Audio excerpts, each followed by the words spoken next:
What's going on, guys? We're going to talk about my two favorite things in the world, books and movies. We're going to be talking about movies that were better than the book, books that were better than the movie, and we've got some that are equal. And, well, let's just get into it. I do got to say that I mentioned in the first video I made on this channel, I sold off a ton of stuff. It may not look like it, because I know I'm surrounded by messy bookshelves, and I still don't have enough space.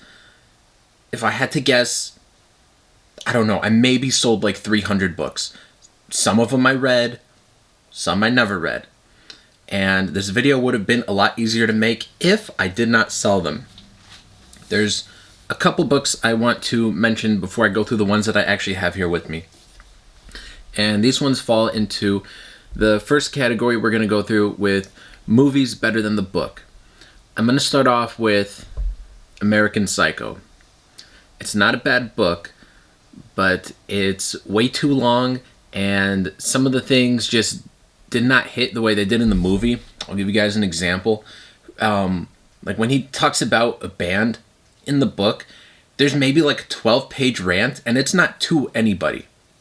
Like the whole chapter is 12 pages, where he's kind of just like, I guess in a way talking to the reader maybe, but it's just not that interesting. And by the time you get to the end of like 12 pages, it really was kind of nonsensical.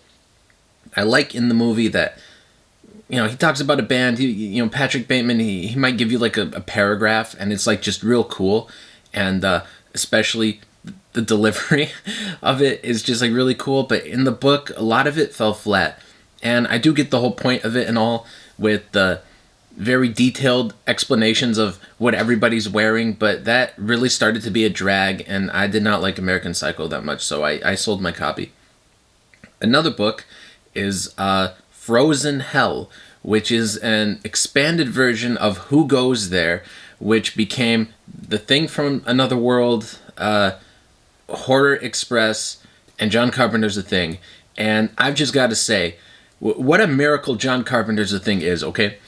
The Thing from Another World, Who Goes There, the original novella sucks. The author, John W. Campbell, had an expanded version that he shortened it for publication, and then it was found probably recently, I don't know, within the last 10 years. They reissued it as Frozen Hell. Both those versions suck. The Howard Hawks movie, The Thing from Another World, sucks. And Horror Express also sucks. So think about that. You've got like 4 terrible versions of this story in a row, and then you get John Carpenter's The Thing. I don't even understand like how you like John Carpenter like what is he, some kind of wizard or something that he took something so awful and made it into a really cool movie. All right, those are the two off the top of my head that when I decided to do this, I was like, I should talk about these two. Then I was like, I don't have those two anymore. So now we're going to look at stuff I actually do have. And we are starting with Double Indemnity by James M. Cain. This is starting the movies way better than the books section. Okay, so Double Indemnity is not a bad book, but everything it had going for it is just way better in the movie. Raymond Chandler is just such a genius with dialogue and just making it sound snappy. I'll admit, I've only read one Raymond Chandler book. I do have a few of his books, but I've only read one. I've seen Double Indemnity, and he also wrote the screenplay for Strangers on a Train. In both of them, the dialogue is really good, and especially the narration. In Double Indemnity, it's just chef's kiss. It's just perfect. I really love all the changes that he did with Double Indemnity. Anything that was kind of boring or filler was just scrapped, and I don't know, he just like made it really cool. Like you read this and you just would not think like, oh, this is gonna be like the greatest movie ever. Like, I'm not saying the book is bad, it's not bad by any means. It's fine. I don't hate it, I don't love it, just kind of, I don't know, I'm just like a little in the middle on it. But the movie is just like really exciting and never lets you go, especially with the opening. So the thing about Double Indemnity, the book, is the main character, and they do change the names slightly, but they're both Walter. This one's Walter Huff, and in the movie it's Walter Neff. Now, Walter Neff in the movie, this is not a spoiler, because it's the first scene in the movie. He walks in with a gunshot, and then he takes his little recorder, and he's like, I killed him. I killed him for money and a woman, and I didn't get the money. I didn't get the woman, and it just, that movie grabs you, never lets go. In here, it's sort of just like, I'm writing this to you so you guys know what all happened, and it's just, I don't know. It's just like everything about this book is like elevated in such a way, like I just don't even understand how he did it. I think the best adaptions are like that, where you just like, you don't understand like how did they do that? Like it's real crazy. Another one here, and these three all go hand in hand. In the past, years ago, we're talking, when did I read these? 2020, probably. I read these, and well, here, let me show you. I did a video before, but that video's long gone on an old channel. Maybe I'll try to go back and find it. I'm sure I have it somewhere, and I could see and maybe do a better job of this video, because I didn't like my old style of videos. But we've got Psycho, and Psycho 2, and Psycho House Party. Psycho House. So, thing about Psycho is it's not a bad book, and I don't want to talk bad about Robert Bloch, my fellow Chicagoan, but it's nowhere near as exciting as the movie. And every change that was made is just so genius. So in Psycho, Marion's part in the book, she basically gets like 2 sentences. It's basically like, "Hi, I'm Marion. All right, I stole all the money and I ran away," and that's literally it. In the movie, the screenwriter, I want to say his name's Joseph Stefano, maybe. He just took that and he expanded that, and that's all pretty much original stuff that does not happen in the book. And you just really relate to her character. In the book, it's really lacking that. You don't really care that much about Marion, or at least that was my experience. I didn't. And then everything about Norman too, like they made him more sympathetic in the movie. In here, he's a 40-year-old bald guy with glasses reading like occult books, and you just read it, you're like, this guy's a loser. I don't care.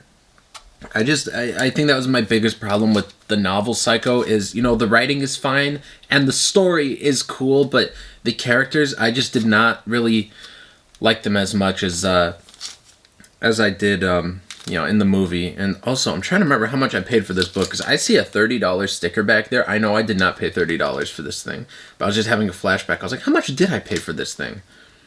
I want to say I paid like $10 for this thing, especially because the spine isn't even like attached. Anyways, so Psycho and Psycho 2. I think Robert Bloch was maybe a little upset that the movie Psycho did so well and it overshadowed the book. And years later, he wrote the sequel, Psycho 2. Psycho 2 is about, Norman escapes the asylum, and there's a movie being made about Norman Bates, and everyone associated with the movie, they start dying. Except it's this thing's like over 300 pages. 317 pages, it looks like. And Norman is barely in any of it, and it's just not really any good. He's just like, I think this was him taking out his revenge on Alfred Hitchcock, like, I'm going to kill all these film people, and you don't even get to see Norman, and blah, blah, blah. I'm just saying, every word out of Robert Bloch's mouth, any interview I've ever read with him, he's always annoyed. Like, Psycho 2, the movie, he was like, oh no, they ripped off a screenplay I wrote in the 50s where I already did this story about somebody being released from a sanitarium and blah, blah. I can't remember the title of the movie, to be honest with you, but I'm sure if you look at Robert Bloch's filmography, it's right there. I think it was a movie in the 50s sometime. And yeah, that's Psycho 2. Psycho House, I'll be honest, I tried to like erase this entire book from my mind because it's awful. It's thinner than Psycho 2. It's 213, 15. Yeah, it's like 100 page. Yeah, 217 pages. 100 pages shorter. And basically, the Bates Motel is being opened again with a bunch of crazy animatronics. And maybe it's possessed by the ghost of Norman Bates. I don't know. I really think Robert Bloch was maybe a little senile at the time. I want to say he died sometime in like the mid or late 90s. I think this book came out in 1990. This is like right before he died. Yeah, he was probably senile. I don't know. I don't know what he was thinking. So next we have Sliver. I do really like Ira Levin, but like Robert Bloch, I think he was senile by the time this came out. Okay, I want to say Ira Levin died in like 2007 or something. I was just reading his Wikipedia the other day. This is from 1991. Maybe he was already senile by this point in 1991. I don't know. But Sliver, the story is cool, okay? And there's some cool moments in here. But the main character's always eating. I don't know how nobody caught any of that. I don't know. That's why I say he must have been senile. Read Sliver. Any of you that don't have Sliver, every scene is like, she went to her apartment and had a yogurt cup. And then she went out for lunch and had some pizza. She came back and, heated up some macaroni and cheese in the microwave. I'm just like, why is she always eating? Every scene. She's like, yeah, I think she's a book editor or something. And she's always just like, yeah, I'm sitting down like with the manuscript and I'm, having my fruit smoothie and my banana and some pretzels. And I'm just like, why am I reading like a grocery shopping list? I wonder if he like accidentally started typing in his grocery shopping list. Like, please, somebody else read this and tell me I'm not crazy. Because I swear every scene was like food. I don't know. I don't know. But the movie Sliver actually is a fun movie, enjoyable time. And also Sliver and A Kiss Before Dying, both of them Ira Levin books got turned into movies. They both start with women being thrown off buildings. I don't know what he was trying to tell us. And then finally we got The Maltese Falcon. This is the last book from the movie is better than the book portion of the video. Is The Maltese Falcon. There's nothing wrong with this book. The writing style's fine and everything's all cool about it. But it just does not move at like that really killer pace that the movie does. And the movie's just so fun. And Humphrey Bogart really elevates it too. The character of Sam Spade. He's just, I don't know, he's just like a cool guy. Whenever I watch The Maltese Falcon, I'm like, alright, he's just like me. So that's our little portion of where we've got the movie is better than the book.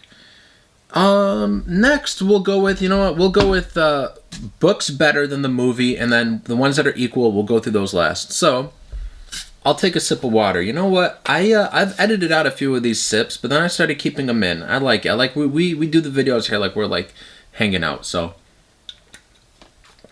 you wouldn't excuse yourself from the table with your buddies like, I gotta take a drink in private. So let's see here.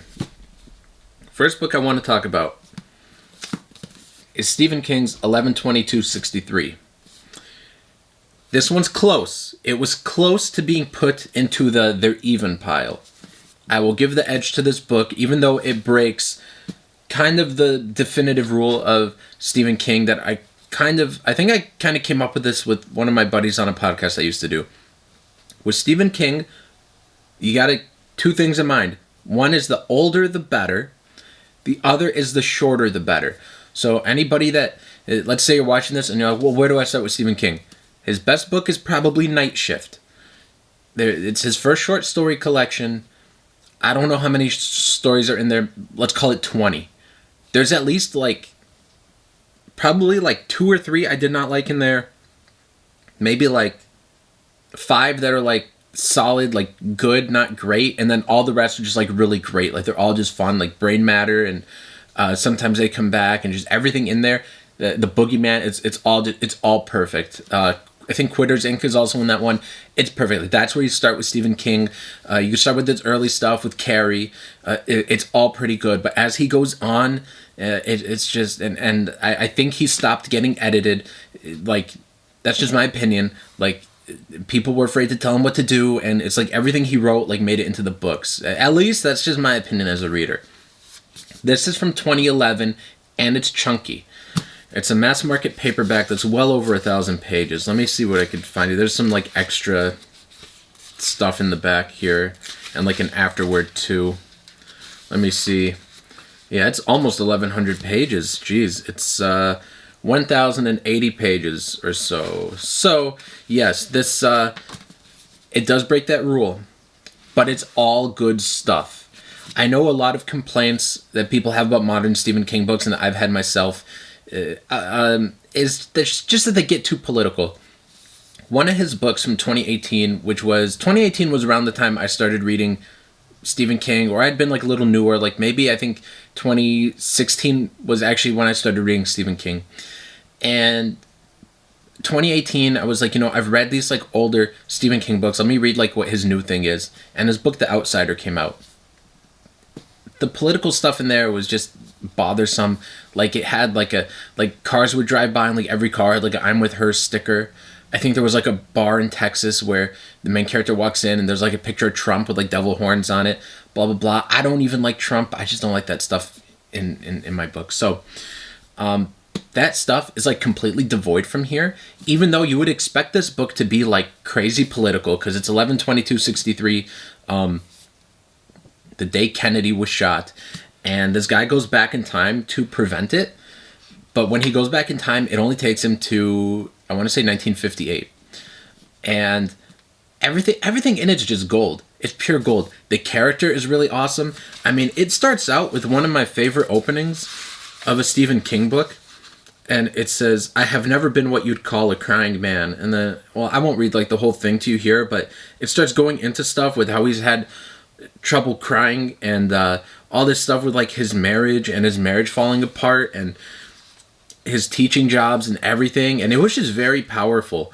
I think there's not many Stephen King books that, like, at least for me, compare with like the emotions of this opening.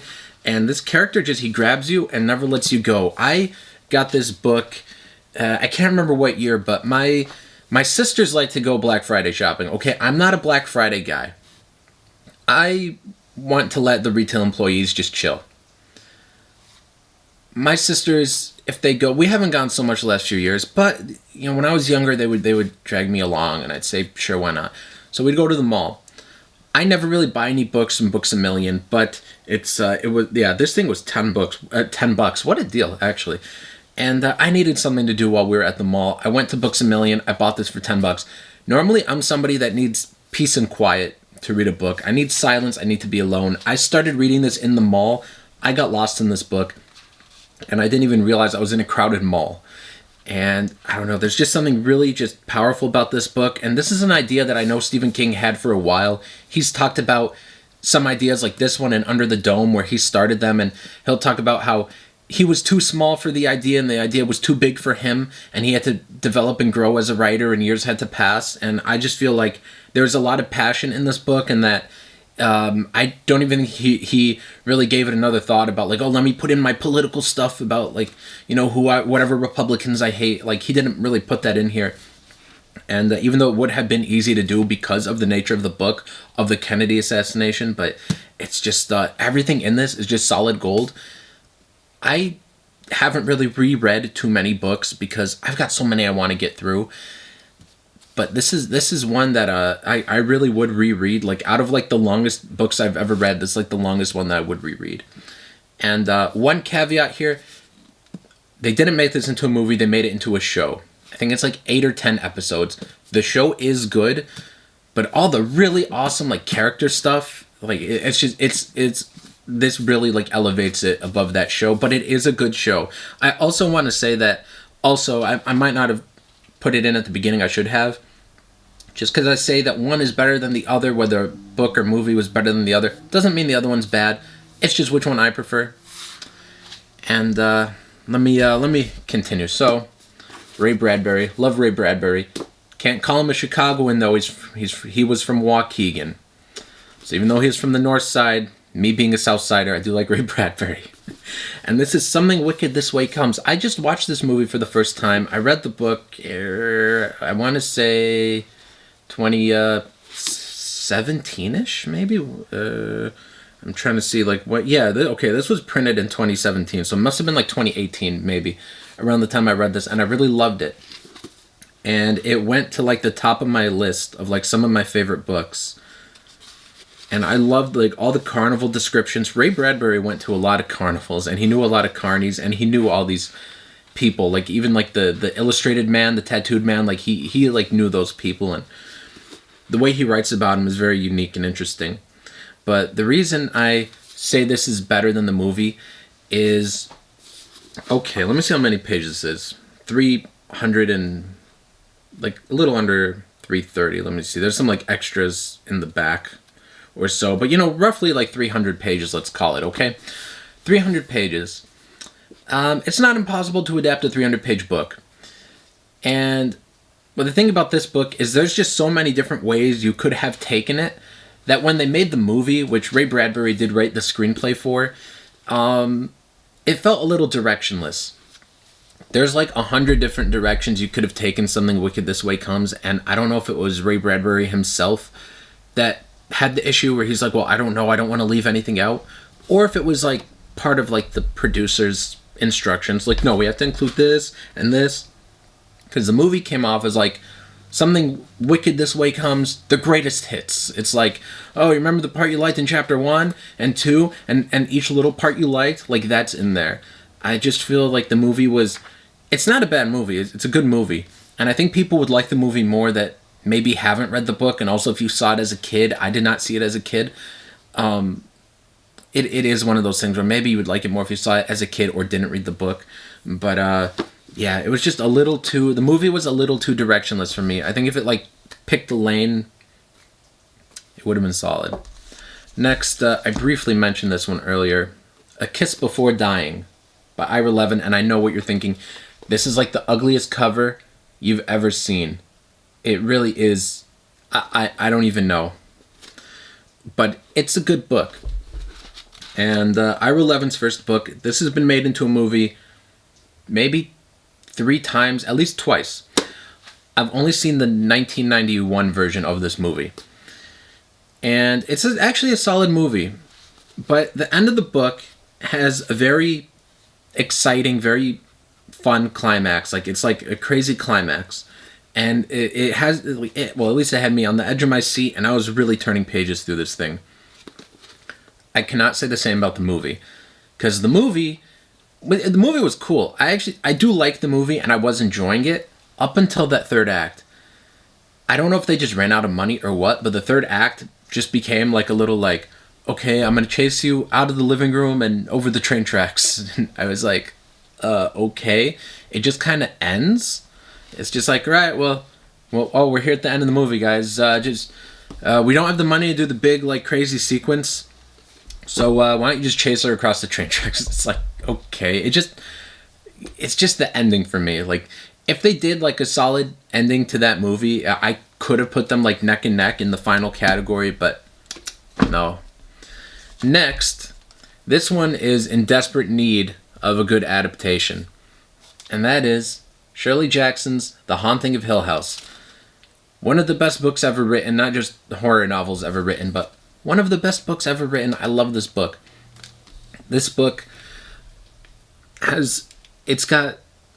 well, I want to gather my thoughts here. I'm trying to think of a unique way to say this, or something unique I could say about this book, because what hasn't been said about it, but I guess I'll just have to be straightforward here. The characters are really cool, the house is spooky, and it's just fun. The thing about the adaptation I didn't like, and the problem with pretty much any haunted house movie, especially from, I forget what year it was adapted, sometime maybe like early 60s, maybe, I think the book came out in 59, I want to say. The movie is probably from 1962. Any haunted house movie really from that time wanted to focus on, ooh, we have good set design. Ooh, maybe not something happened. But you don't really get scared from like a maybe. Okay. There are certain things that were in this book that still stuck with me. There's one scene where the main girl, Eleanor, she thinks she's holding her friend's hand in the dark, and then it sent shivers up my spine when she then realizes her friend is way down there, and she's like, whose hand was I holding? Like, that really was freaky, all right? there are real gnarly parts in this book. And I don't think Shirley Jackson was one of these like, ooh, was it haunted or was it not? Like, there's just so many, like, it's like basically every haunted house movie ever, or haunted house book. Like, people try to make it like, oh no, it wasn't haunted. Ooh, but in the last chapter you see this one spooky thing, so maybe it was haunted all along. Shirley Jackson wasn't really like that. I think that's why this book stands out. And the characters are just so like rich and deep. And then when we get to the movie, they're all flat, at least in my opinion. I mean, I guess the atmosphere in the movie, The Haunting, was fine, but I don't know. I don't give points just for like, oh, but good atmosphere. You know, it actually has to like, you know, do something. So it just didn't do it for me. I just don't think they got any of the scares right. They didn't get the characters right. I just feel they completely just missed the point of The Haunting of Hill House. And I did not see the show, the Hill House Netflix show, but from my understanding, they really did their own thing, and so it doesn't follow the book at all. It's just like like title alone. So I did not watch that series. Maybe I will eventually, but I haven't seen it. Next, we have East of Eden by John Steinbeck. So the movie I actually do really like. I think I gave it maybe 4.5 or 5 stars on Letterboxd. The movie, let me actually start with the book. The book here is divided into, I want to say like 4 sections, and the movie adapts the final section. The whole time I was reading this, I was very curious how they were going to adapt it, because it's a long book, 400 pages, I want to, or no, more than that, 600. 601 pages. And I felt like all 601 pages of this book are essential. There's not a lot of long books I could say that about. Not a lot of short books I could say that about. But this book, all 600 pages, felt essential. And I was always curious, how are they going to adapt it? Who are they going to follow? As I was reading the book and I was preparing to watch the movie, I'm just like, well, are they going to follow this guy? What about this one? Oh, this would be good in a movie. And it adapts the final part. The final section, that 4th section, probably is most people's favorite of the book. I don't know if myself personally if I have a favorite section, but that's what they adapted, and it's good. The way that the screenwriter worked on that script, he made it very interesting, where you could watch that movie and not need like the hundreds of pages of context before that. But this book is just so rich and deep, and the characters are so, just the way they're written, I felt like I knew these people. I felt like I was there. And I just, you know, it's I don't know. It's just one of those books that, like, yeah, like this one, along with 11/22/63, like, this is a very long book that, like, one of the few that I've read where I'm like, I could see myself returning and reading, like, every page of this, because it's all good stuff. And I don't know, you're just in for, like, a lot of cool stuff that is just, like, not in the movie if you read this book, because it's got a ton in there. And, you know, what else could I say about East of Eden that hasn't already been said to death? And I'm not going to spend a ton of time on this one, because I already have a bunch, but we've got Killers of the Flower Moon. I've talked about this in at least probably 2 other videos. Let me take a sip of water, you guys.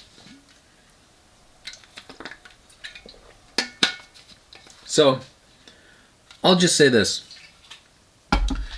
The Native Americans, the Osage Indians, went through a lot. And I just feel the movie would have been the perfect opportunity to give these people a voice and really show what they went through. In this book, it details a lot of horrors that these people experienced. And Martin Scorsese really remade Goodfellas for, like, what, the 3rd time? But this time he's like, Goodfellas, except they take all the money from the Indians. Like, there's even a scene where, like in Goodfellas, where he's like, all right, I'm going to testify.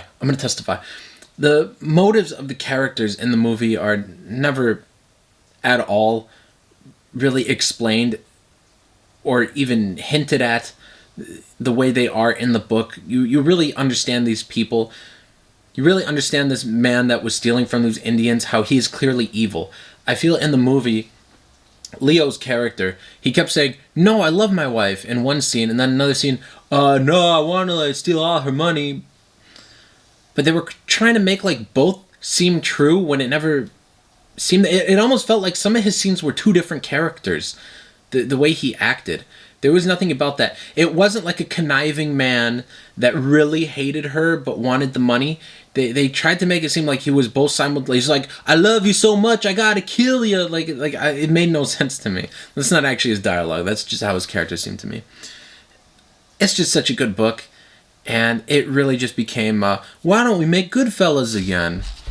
So, now we are coming down to, I've got a big stack here actually, of books and movies that are pretty much equal. Some of these are like adapted like pretty much word for word. Some of them have big differences, some just small differences. So when I say equal, it's either going to mean one of two things. Either they're exactly the same, like the events are all the same, or it means they're both different, but my enjoyment of them is pretty much the same. Like, even though they're different, like I can't really pick, like I like them both. I also feel like these are like the best examples of how a book was adapted into a movie. These are just really awesome. So we will start with Misery by Stephen King. And I know I still have that Half Price Books sticker on there.